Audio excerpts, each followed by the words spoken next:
நியாயாதிபதிகளின் புஸ்தகம் 6ஆம் அதிகாரம் 14வது வசனத்தை நாம் வாசிக்க கேட்போம். Judges chapter 6 verse 14.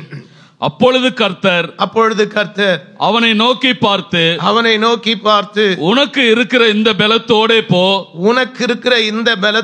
போ, நீ இஸ்ரவேலை மீதியானின் கைக்கு நீங்களாக்கி ரட்சிப்பாய், உன்னை அனுப்புகிறவர் நான் அல்லவா என்றார். Praise God. முகவுரையாய் பேசுவதற்குரிய செய்திகள் எல்லாம் 1ஆம் தேதி வாக்குத்தத்த ஆராதனையில் இருக்கிறது. நீங்கள் 1வது வசனத்திலிருந்து 13வது வசனம் வரை நீங்கள் வாசிக்க வேண்டும். வருடத்தின் இறுதி பகுதியில் வந்திருக்கிறோம், 11வது மாதத்தில் வந்திருக்கிறோம். உங்க மனதில் இப்படி ஒரு கேள்வி இருக்கலாம், 11 மாதம் என் வாழ்க்கையில் ஒரு ஆசீர்வாதத்தையும் பார்க்க முடியவில்லையே, என் வாழ்வில் மேன்மை இல்லையே என்கிற கேள்வியோடு கூட இருப்பீர்கள் என்றால், ஆண்டவர் இந்த மாதத்தில் சொல்லுகிறார், நடந்ததெல்லாம் போகட்டும், விட்டுருங்க. இப்ப நீங்க சொல்றது ஆண்டவருக்கு கீழ்ப்படிந்து செய்தால், ஆண்டவர் இன்றைக்கு வாக்குத்தத்தம் பண்ணுகிறார், உங்களை கொண்டு கர்த்தர் பெரிய காரியங்களை செய்ய போகிறார். கைகளை வைத்தவர் இல்லையா சொல்லுமாமே. எழுதி வைங்க, தலைப்புல பெரிய எழுத்துல எழுதி வைங்க, கர்த்தர் என்னை கொண்டு பெரிய காரியங்களை செய்ய போகிறார். God can do great things. ஆண்டவர் என்னை கொண்டு செய்வார். இதுவரையிலும் இழந்த காரியங்கள், ஏன் இந்த இழப்புகள், தோல்விகள், ஏமாற்றங்கள்? 1வது வசனத்தில், பின்னும் இஸ்ரவேல் புத்திரர் கர்த்தரின் பார்வைக்கு பொல்லாப்பானதை செய்தார்கள். அப்பொழுது கர்த்தர் அவர்களை 7 வருஷம் மீதியானின் கையில் ஒப்பு கொடுத்தார். இதுதான், நீங்க ஆண்டவருக்கு பிரியமில்லாத காரியங்களை நீங்கள் செய்வீர்கள் என்றால், ஆண்டவர் உங்களை யாருடைய கையில் ஒப்பு கொடுத்துறார்? மீதியானியர் கைகள். மாம்சத்திற்குரியவர்கள், உலகத்திற்குரியவர்கள். மீதியானியர்கள் ஆவிக்குரியவர்கள் அல்ல. சில சபைக்குள்ளே இருந்தாலும் ஆவிக்குரியவர்களாய் நாம் இருப்போம், ஆனால் நமக்குள்ள மாம்சத்திற்குரிய காரியங்கள் இருக்கலாம். இந்த ரெண்டையும் விளக்கி சொல்லணும்னா, ஆபிரகாம் ஈசாக்கு, ஆபிரகாமுக்கு மனைவி சாராள், ஆனா இன்னொரு மனைவி இருந்தாங்க, அவங்க பேர் என்னது? ஆபிரகாமுக்கு ஆகார். 2 பேரும் ஆவிக்குரியவர்களா? சாராளும் ஆகாரும் இல்லை. ஆகார் எப்படி வந்தா? மாம்சத்தின் ஆலோசனையின்படி வந்தவள். சிலருக்கு மாம்சம்னா என்னன்னு தெரியல.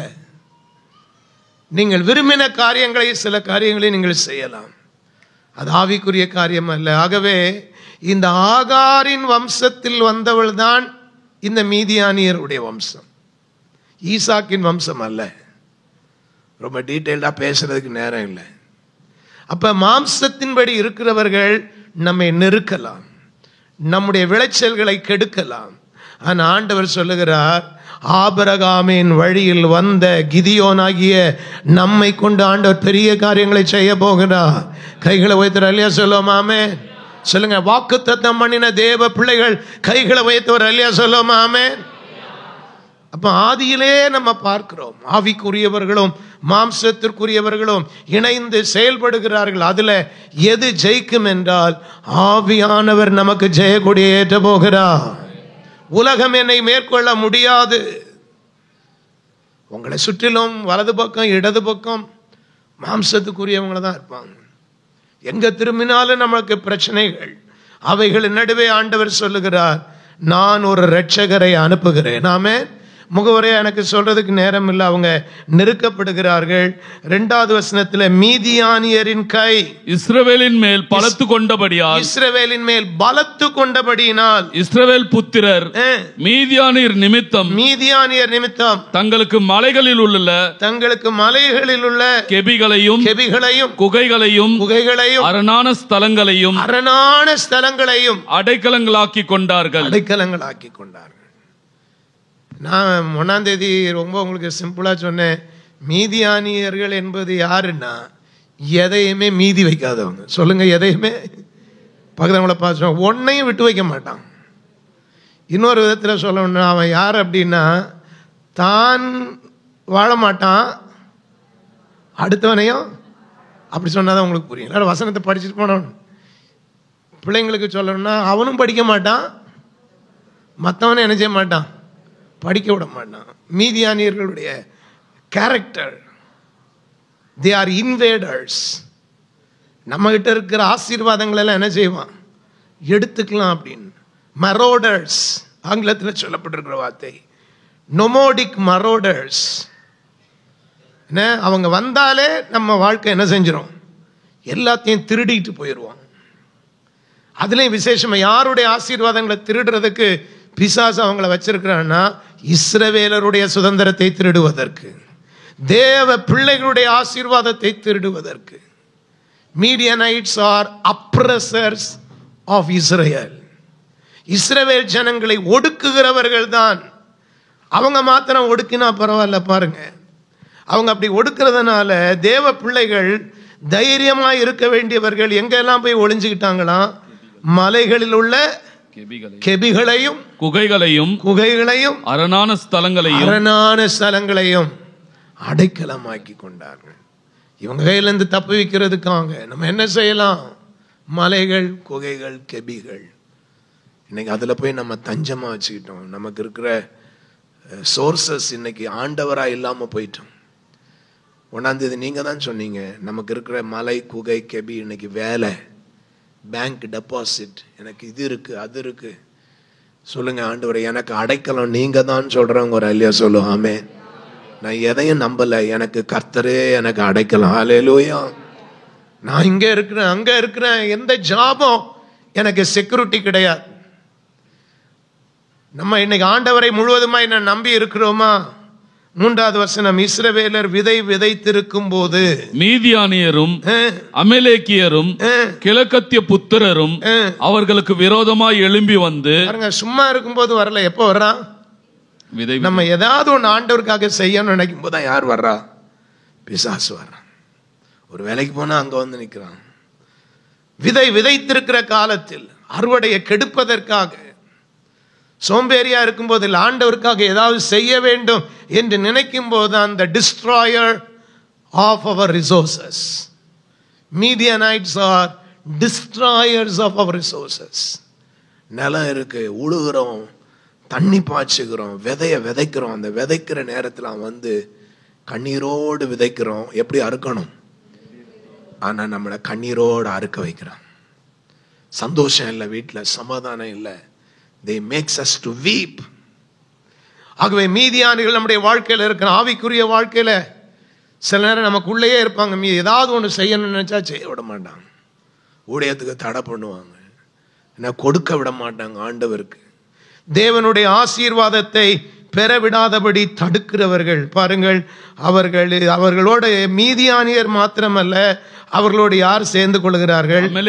அமலேக்கியரும் கிழக்கத்தி புத்திரரும் அவர்களுக்கு விரோதமாய் எழும்பி வந்து அவர்களுக்கு எதிரே பாளையம் இறங்கி காசாவின் எல்லை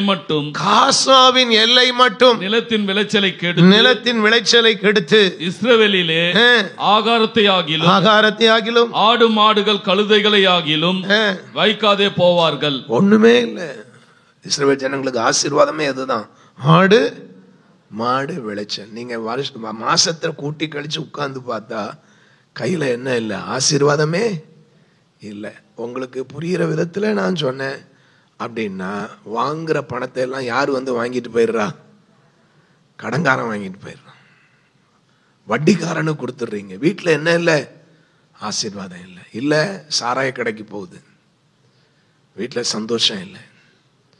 சனிக்கிழமையானா வந்துடுறான், வீட்டில் எத்தனை பேர் கவலை. நம்முடைய ஆசீர்வாதத்தை அழிக்கிற அந்த மீதியானியர்கள், அமலேக்கியர்களை ஆண்டவர் அழிப்பதற்கு ஒரு இரட்சகனை கர்த்தர் எழுப்புகிறார். ஒரு அல்லையா சொல்லுவோமா? ஆமென். சொல்லுங்க, இந்த மாதம் நம்மை ரெஸ்கியூ பண்ண போகிறார் கர்த்தர். கைகளை உயர்த்தி எல்லாரும் சொல்லுங்க, ஆண்டவர் என்னை ரட்சிக்க போகிறார், ஆண்டவர் என்னை மீட்க போகிறார். அவங்க எப்படி வருவாங்க? 5வது வசனத்தில், அவர்கள் தங்கள் மிருக ஜீவன்களோடும் தங்கள் கூடாரங்களோடும் வெட்டுக்கிளிகளை போல் திரளாய் வருவார்கள். பாருங்க, ஒருத்தர் 2 பேர்ல எப்படி வர்றாங்க? சொல்லுவாங்கல்ல, கொஞ்சம் கூட என்னால முன்னுக்கு வரவே முடியல பாஸ்டர், எல்லாத்தையும் அழிச்சிடுறான். அந்த பக்கம் போனா சாராயம் கொடுத்துட்டு, இந்த பக்கம் வந்தா போலீஸ்காரன் குடிக்கிறத நீ குடிச்ச, அதனால என்ன பண்ணு, ஃபைனை கட்டு. அங்க ஒரு பக்கம் காசு போகுது, இங்க ஒரு பக்கம் காசு போகுது, எல்லா பக்கமும். இதுக்கு மேல உங்களுக்கு புரியுற மாதிரி பேச முடியல. பொல்லாப்பானதை செய்கிறோம்.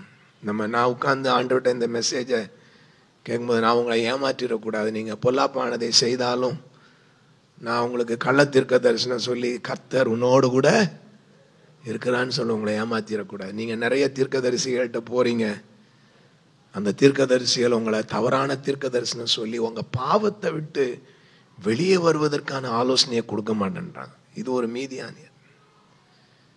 இங்க இருக்கிற பாஸ்டருக்கு ஒருத்தர் தீர்க்க தரிசனம் சொல்றதுக்கு ஃபோன் பண்ணாராம். இங்க இருந்து போனவர் ஒருத்தர். நம்ம பாஸ்டர் உஷாரா இருந்ததுனால அவர் பிழைச்சிக்கிட்டார்.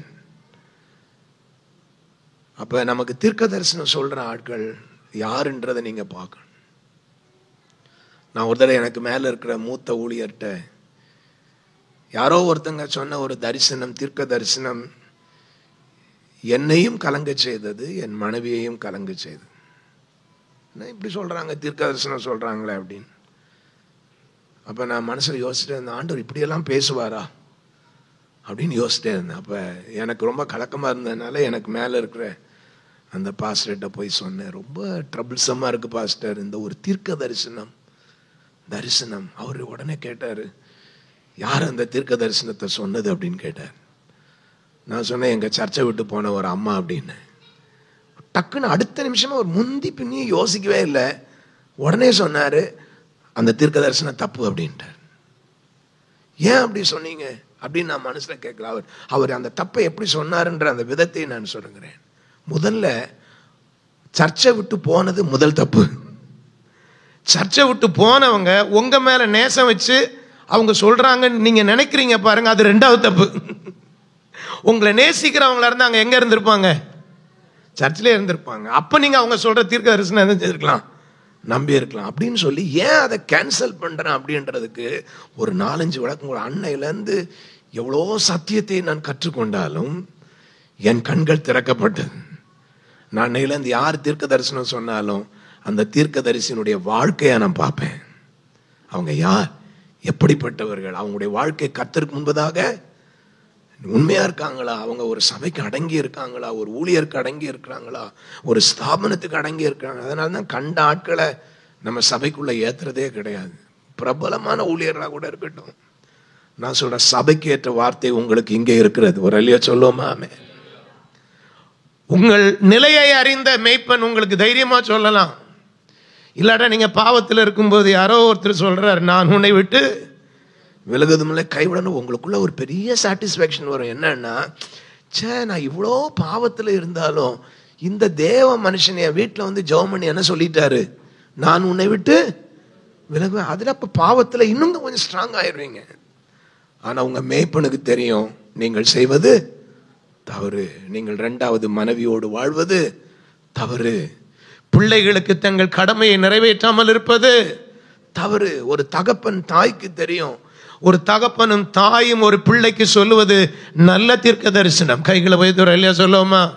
ஏன்னா அவங்க உங்களை ரொம்ப நேசிக்கிறாங்க, உங்களுக்காக ஜெபம் பண்றாங்க, உங்களை 10 மாதம் சுமந்து பெற்றெடுத்திருக்கிறார்கள். இல்லாட்ட நீங்க வேற யார்கிட்ட போய் ஜெபம் பண்ணா உங்க அம்மா அப்பா இப்படிதான் தடை பண்ணுவாங்க. நீ தேவ சித்தத்தை தான் செய்யற, நீ அந்த பையனை கல்யாணம் பண்ணணும்னு ஆண்டவர் காட்டுறாரு, ஏதாவது சொல்லி குழப்பி விட்டுருவாங்க. இன்னைக்கு சபைக்குள்ள நீங்க ஞாயிற்றுக்கிழமை வர்றீங்க, திங்கள்ல இருந்து சனிக்கிழமை வரைக்கும் உங்களை கொள்ளையிடும் மீதியானியர்கள், அமலேக்கியர்கள், கிழக்கத்தி புத்தியர்கள் பல வழியா உங்க வீட்டுக்குள்ள வர்றாங்க. எல்லா வழியும் எங்களால் அடைக்க முடியாது, நீங்கள் தான் அடைச்சுக்கிடணும்.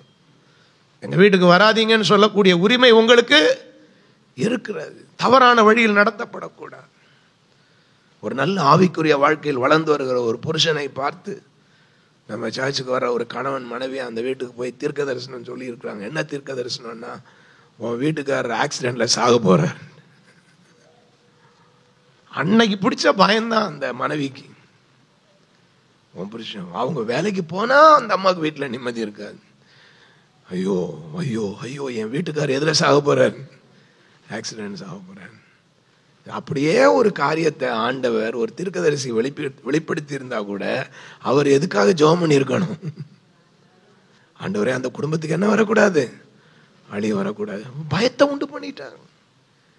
பயத்தை உண்டு. நம்ம ஏரியா பாஸ்டர் அங்கே போனால் அவங்க ஒரே இருள் அடைஞ்ச மாதிரி உட்காந்துருக்காங்க. நம்ம பாஸ்டருக்கு சொல்கிறாங்க, இனிமேல் எங்கள் வீட்டில் என்ன வைக்காதீங்க, ஜெபம் வைக்காது. நான் இவ்வளோ ஊழியம் செய்கிறேன், ஆனால் எங்கள் வீட்டுக்காரரு ஆக்சிடென்ட்ல செத்து போவார் அப்படின்னு ஆண்டவர் சொல்லிட்டார். இவர் உடனே பிடிச்சிக்கிட்டார். எந்த வழியாக வந்தார் அந்த தீர்க்கதரிசி? அவர் யார் அப்படின்னு கேட்டால், உபயோகம் இல்லாத ஒரு விசுவாசி. பைபிளை தூக்கிட்டு போய் கொஞ்சம் வரங்கள் வந்த உடனே வீடு விடா போய் என்ன சொல்ல ஆரம்பிச்சிடுறது? தீர்க்கதரிசனம் ஆரம்பிக்கும். ஆன்லைன்ல செய்தியை கேட்டுட்டு இருக்கலாம், மனம் திரும்பு, மனம் திரும்பு. ஏழைகளுடைய வீட்டை என்ன செய்யக்கூடாது? சூறையாடக்கூடாது. உனக்கு வரங்களை கொடுத்திருந்தா ஒரு சபைக்குள்ள அடங்கி இருந்து என்ன செய்யணும்? ஊழியம் செய்யணும். சபையை கட்டுவதற்கு, சபையை சேர்ப்பதற்கு தான் இயேசு வருகிறார். கைகளை வைத்திருக்கா இல்லையா சொல்லுவோமா? சபையை விட்டு வெளியே போய் தீர்க்க தரிசனம் சொல்லிட்டு திரிகிறார். நீ அடங்காதவன். இன்னைக்கு அவங்களுடைய குடும்பங்களை நான் பார்க்கிறேன். என்ன, ஒண்ணுக்குமே வழி இல்லாம என்ன தெரு தெருவா போய் இப்படி தீர்க்க தரிசனம் சொல்லி மற்றவர்களிடத்தில் இந்த பணம் வாங்குகிற ஊழியம் அல்ல. ஆண்டவர் சொல்லுகிறார், இந்த மீதியானியர்களை அழிச்சிடணும். எல்லாரும் சொல்ல, கர்த்தர் உங்களுக்கு ஒரு இரட்சகரை அனுப்புகிறார். அந்த இரட்சகர் யார் தெரியுமா? கர்த்தருடைய வார்த்தையை கர்த்தருடைய வார்த்தையா உரைக்கிறவங்க. ஒரு அல்லையா சொல்லுவோம் ஆமே.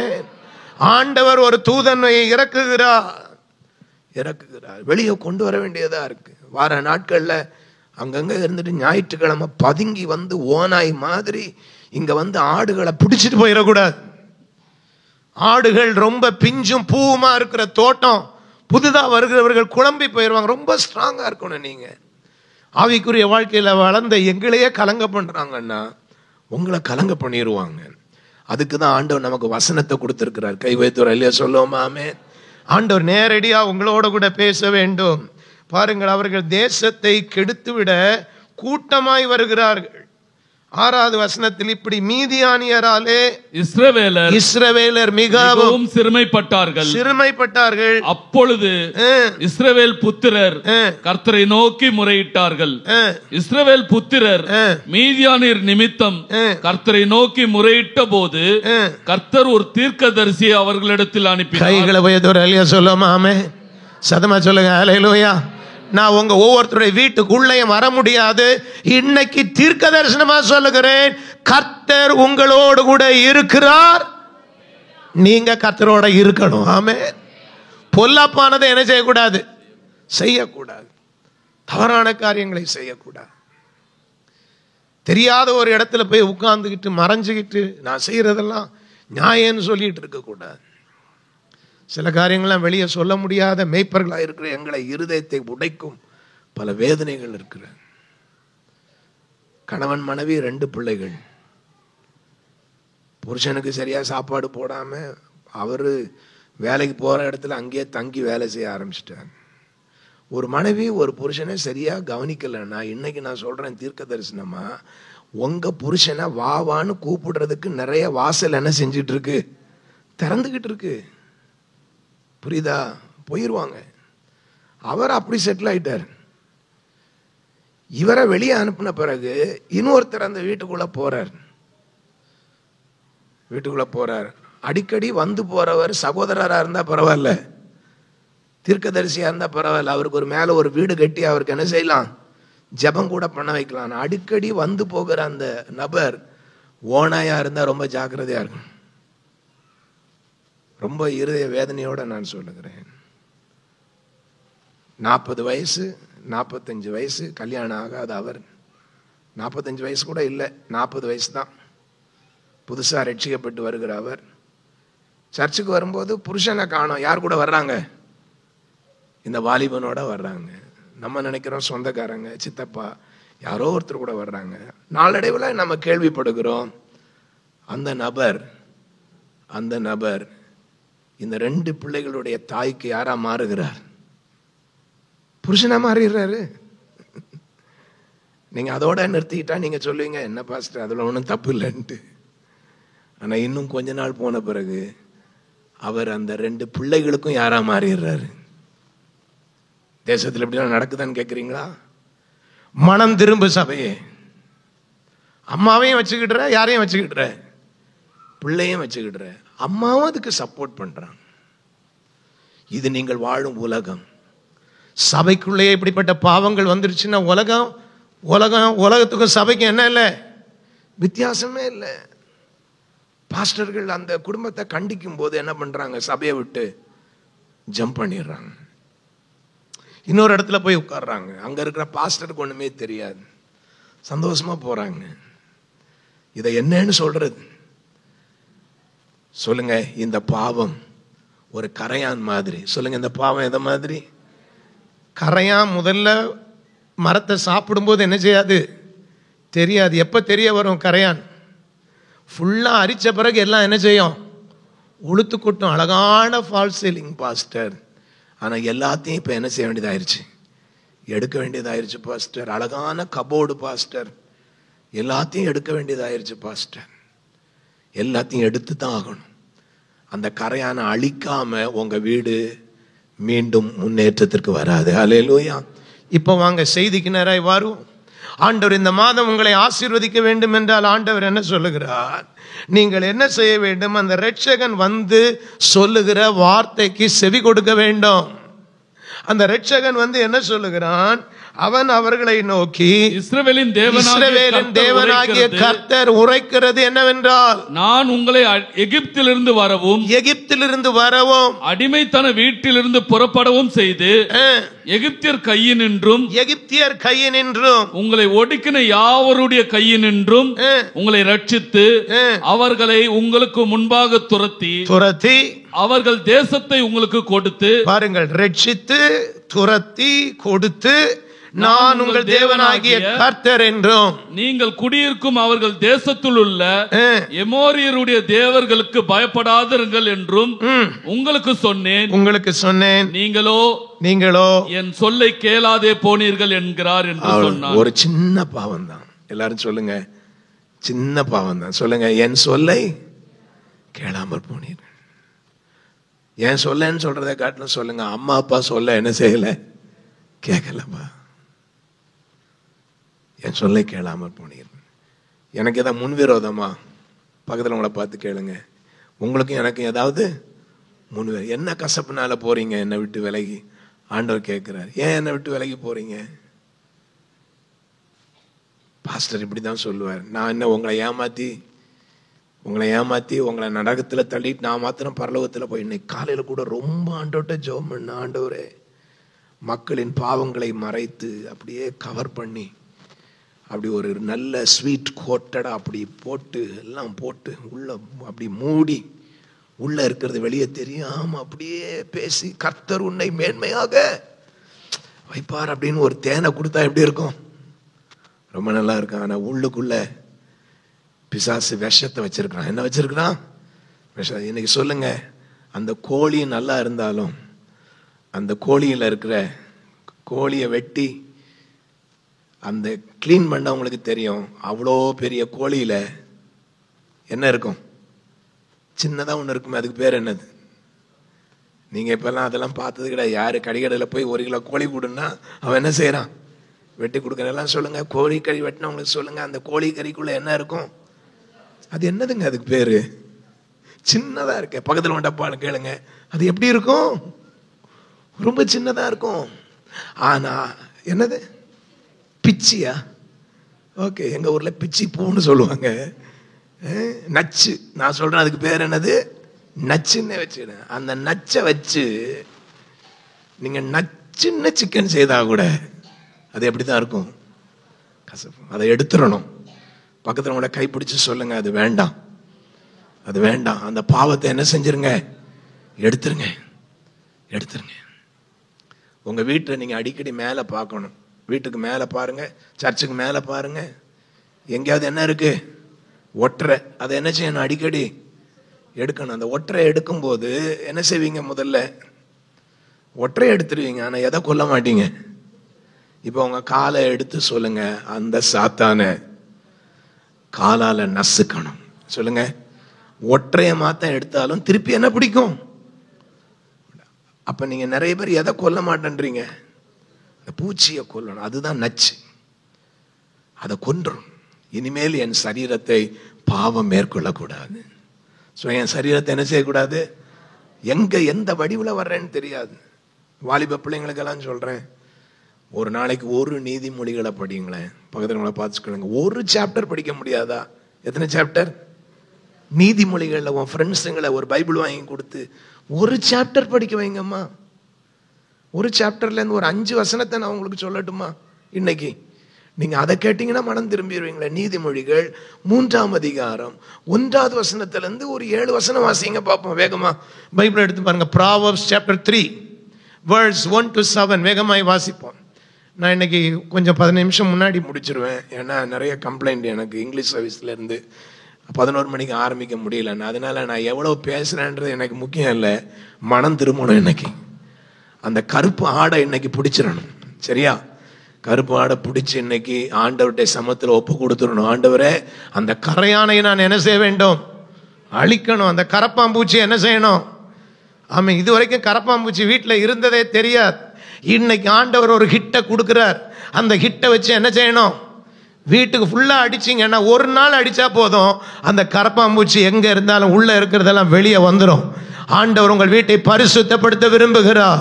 இந்த மாதத்தில் கைகளை உயர்த்தி திருட்டுத்தனமா வீட்டுக்குள்ளேயே தான் இருக்குது அந்த கரப்பாம்பூச்சி. ஆனா அது வெளியே வரல. ஏன்னா பரிசுத்தம் எது என்பது தெரியவில்லை. வாசிப்போமா? நீதிமொழிகள் 3ஆம் அதிகாரம் 1வது வசனத்திலிருந்து வாசியுங்கள். என் மகனே, என் மகனே, என் போதகத்தை மறவாதே. ஆண்டவர் இயேசு கூப்பிடுறார். அப்படிதான் நீதிமொழிகளை படிக்கணும். ஞானம் என்பது இயேசு, விஸ்டம். ஞானம் சந்தை வெளியில் நின்று உன்னை கூப்பிடுகிறது. personified God as wisdom. நீதிமொழிகளை படிக்கும்போது அப்படிதான் படிக்கணும். எனக்குமே 2 காரியத்தை ஓமகமாய் வைத்து இந்த ப்ராவர்ப்ஸ் எழுதி இருக்கிறாங்க. டெய்லி படிக்கணும். உங்களுக்கு நீதி நெறிகள் தெரியாததுனால தான் தரிகட்டு போய் நடக்கிறோம். அங்கு ஆண்டவர் சொல்லுகிறார், என் மகனே, என் போதகத்தை மறவாதே. எதை மறக்க கூடாதான்? போதகம். இன்னைக்கு நிறைய பேருக்கு அதுதான் பிடிக்கல. போதகர்னா என்ன பண்ணி தான் ஆகணும்? போதிச்சுதானே ஆகணும். பாவத்தை குறித்தும் நீதியை குறித்தும் நியாய தீர்ப்பை குறித்தும் அதை போதகமே இல்லையே இன்னைக்கு. டீச்சிங் செயல் ஆண்டவர் சொல்ற, போதகத்தை மறவாதே. உன் இருதயம் என் கட்டளைகளை காக்க கடவது. அதுவும் பிடிக்கல யாருக்குமே. கட்டளையே வேண்டாம் பாஸ்டர். கட்டளையே விளக்கு, வேதமே வெளிச்சம். கட்டளையே வேண்டாம். வாயை மூடு, நீ சும்மா. வாயை திறந்தாலே எதையாவது சொல்லிக்கிட்டே இருப்பேன். அம்மா அமைதியா இருப்பாங்க. ஐயா ஐயோ வேண்டாம்ப்பா, அவன் போற போக்கில் விடு, போற போக்கில் விடு. போதனையே இல்லையே.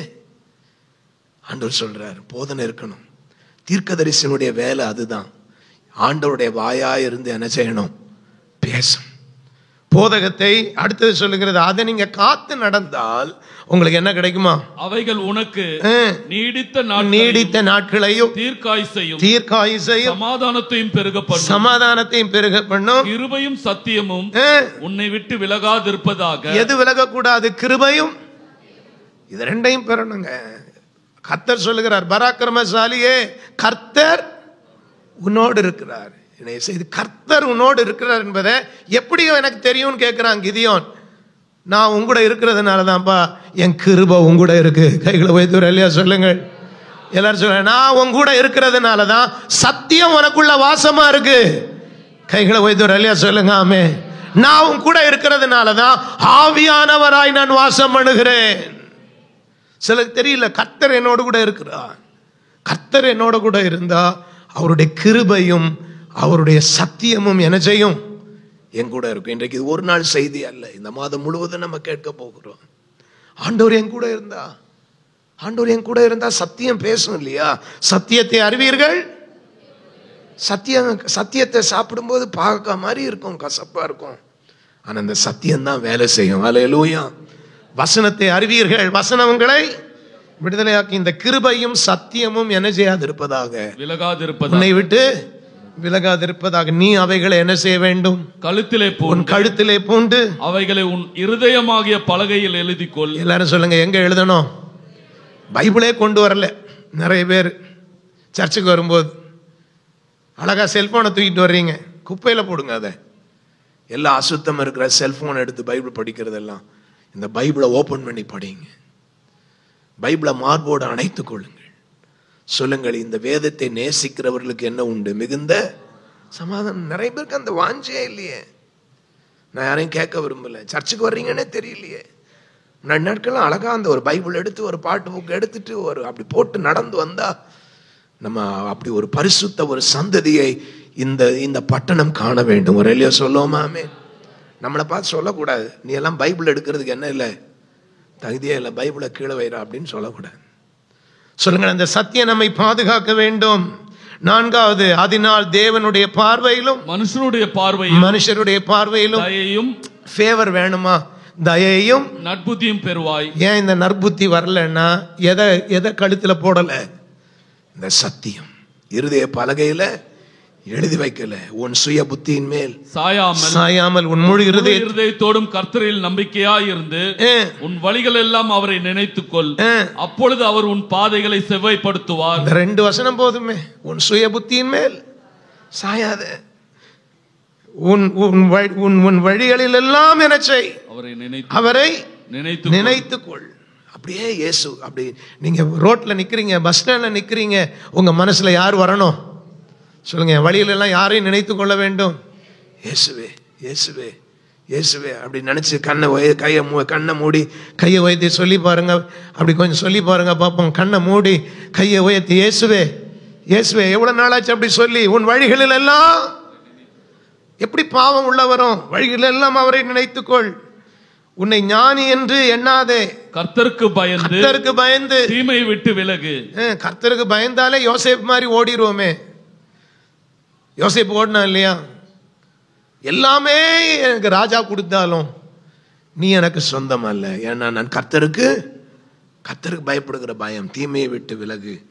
ஆமென். அது உன் ஆவிக்கு ஆரோக்கியமும் உன் எலும்புகளுக்கு ஊனமாகும். உன் பொருளாலும் உன் எல்லா விளைவின் முதற் பலனாலும் கர்த்தரை கனம் பண்ணு. அப்பொழுது உன் களஞ்சியங்கள் பூர்ணமாய் நிரம்பும். உன் ஆலைகளில் திராட்சரசம் புரண்டோடும். பொருளாதார ஆசீர்வாதத்துக்கு இந்த 2 வசனம் போதுமே. ஆண்டவரை கனம் பண்ணுங்க, ஆண்டவருக்கு கொடுங்க. நேரம் இல்லாதனால விளக்கி சொல்லல. 11வது 12வது வசனம் மிகவும் முக்கியமாய் ஆண்டவர் இன்றைக்கு உங்களுக்கு சொல்லுகிற வார்த்தை, என் மகனே நீ கர்த்தருடைய சிட்சையை அற்பமாக எண்ணாதே. கர்த்தருடைய சிட்சையை அற்பமாக எண்ணாதே. அவர் கடிந்து கொள்ளும் போது சோர்ந்து போகாதே. தகப்பன் தான் நேசிக்கிற புத்திரனை சிட்சிக்கிறது போல கர்த்தரும் எவனிடத்தில் அன்பு கூறுகிறாரோ அவனை சிட்சிக்கிறார். Price God. இந்த 11வது மாதத்துல ஆண்டவர் நம்மை பார்த்து சொல்லுகிறார், if God wants to bless us, கர்த்தர் நம்மோடு கூட இருக்க வேண்டும் என்றால் ஆண்டவர் சொல்லுகிறார், நான் நேசிக்கிற பிள்ளைகளை நான் என்ன செய்கிறேன்? சிட்சிக்கிறேன். சொல்லுங்க, ஆண்டவர் சிட்சித்தார்னா அந்த இடத்துல ஆண்டவர் அற்புதம் செய்ய போகிறார் என்று அர்த்தம். ஹல்லேலூயா. அதனாலதான் நம்ம யார் கையில விழுந்துடணும்? ஆண்டவர் கையில விழுந்துடணும். ஆண்டவரே, ஏதாவது தப்பு பண்ணியிருந்தா என்ன செஞ்சிருங்க, மன்னிச்சிருங்க. இப்ப நியாயாதிபதிகளின் புஸ்தகத்துல ஆமென், கிதியோன் கேட்கிறான், ஆண்டவரே நீர் எங்களோட கூட இருந்தார்.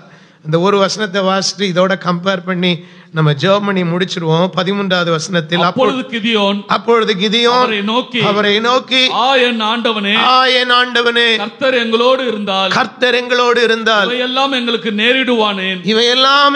நேரிடுவானேன்.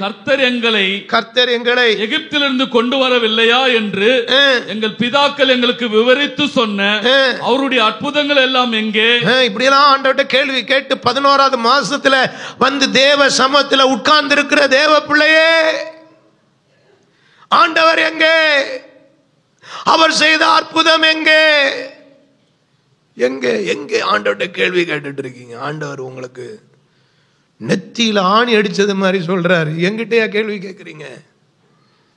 நீங்க தான் என் சத்தத்தை கேளாமற் போனீர்கள். ஆண்டவர்ட்ட ஒரு அடையாளத்தை கேட்டு வந்திருக்கிறீங்க. ஆண்டவர் எங்க கூட இருந்தா நீங்க சாராய கடைக்கு போயிருக்க மாட்டீங்களே. கூட இருந்திருந்தா ஸ்டெப்னியா இருந்திருக்குமே. ஸ்டெப்னியா வச்சே வண்டியை ஓட்டிட்டு இருக்கீங்களே. வண்டி வச்சிருக்கவங்களுக்கு தெரியும் ஸ்டெப்னின்னா என்னன்னு. சில ஏழை தாய்மார்களுடைய கண்ணீர், சில மனைவிமாருடைய கண்ணீர், சில பிள்ளைகளுடைய கண்ணீர் ஆண்டவரை இன்றைக்கு பேச வைத்திருக்கிறது.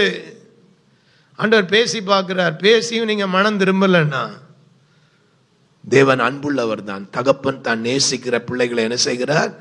சிரிச்சுக்கிறார். ஒரு சின்ன ராட் எடுத்து ஒரு தட்டினார்னா தாங்க மாட்டீங்க. ஆண்டோடைய கையில விழுந்துருங்க. ஆண்டவரை, நான் செய்தது தவறப்பா, என்னை மன்னியும், என்னை மன்னியும். என்னுடைய முதல் மனைவிக்கு நான் உண்மையா இருப்பேன் ஆண்டவரே. இரண்டாவது மனைவிக்கு செய்ய வேண்டிய கடமையை செய்வான். அவளை விட்டு விலகி வருவான் ஆண்டவரே.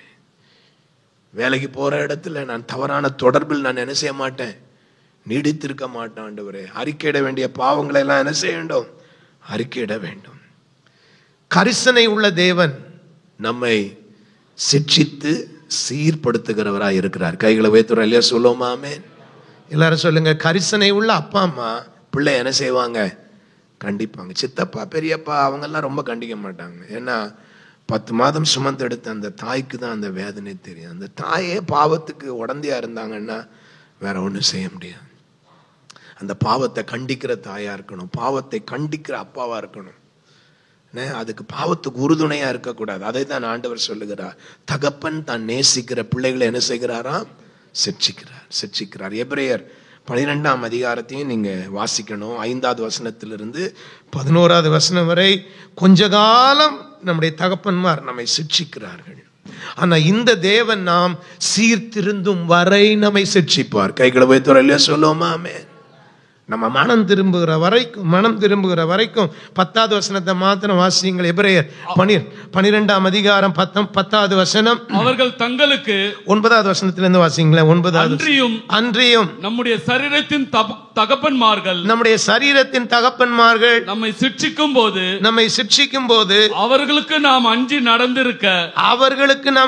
நடந்திருக்க நாம் பிழைக்கத்தக்கதாக ஆவிகளின் பிதாவுக்கு வெகு அதிகமாய் அடங்கி நடக்க வேண்டும் அல்லவா?